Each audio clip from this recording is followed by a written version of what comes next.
Morning, स्वागत आहे तुमचं सर्वांचं माझ्या मिनी ब्लॉगमध्ये. तर आज होता पहिला सोमवार. तर सकाळी उठून मी लवकर आंघोळ वगैरे करून घेतली आणि आज मला स्वयंपाक वगैरे काही जास्त करायचं नव्हता. तर म्हणलं सर्वात आधी पूजाच करून घेऊ. आणि इकडं नेत्रांना साबुदाणा खायचा होता आणि त्याचे पप्पा पण म्हणले होते, पण मला आज साबुदाणा जमत नव्हता कारण उद्याची आहे नागपंचमी.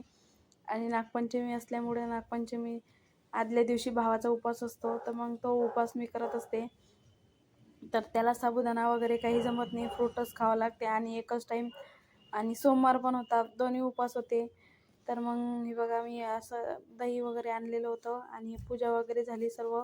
ते सर्व किचन वाट्यावरचं आवरून घेतले आणि मला जायचं होतं सकाळी सकाळी ड्युटीला, म्हणून एवढा फास्ट चालू होतं सर्व.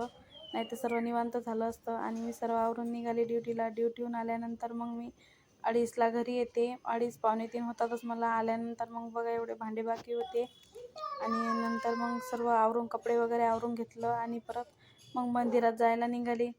आणि जवळच महादेवाचे मंदिर आहे आमच्या घराच्या तिथे. तर मग आम्ही दोघं पण, नेत्रांश आणि मी, मंदिरात गेलो आणि मंदिरात तिथे पूजा वगैरे केली. घरी तर मी तशी बेल वगैरे वाहिलेलंच होतं, पण म्हटलं मंदिरात पण दर्शन करून यावं एकदा.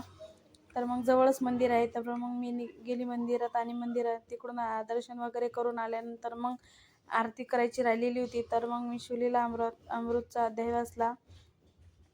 ते वाचून सर्व झाल्यावर म्हणला आता टाईम आहे, स्वयंपाक पण काही मला जेवणाचं एवढं बनवायचं नव्हतं, दोघंच जण होते जेवायला.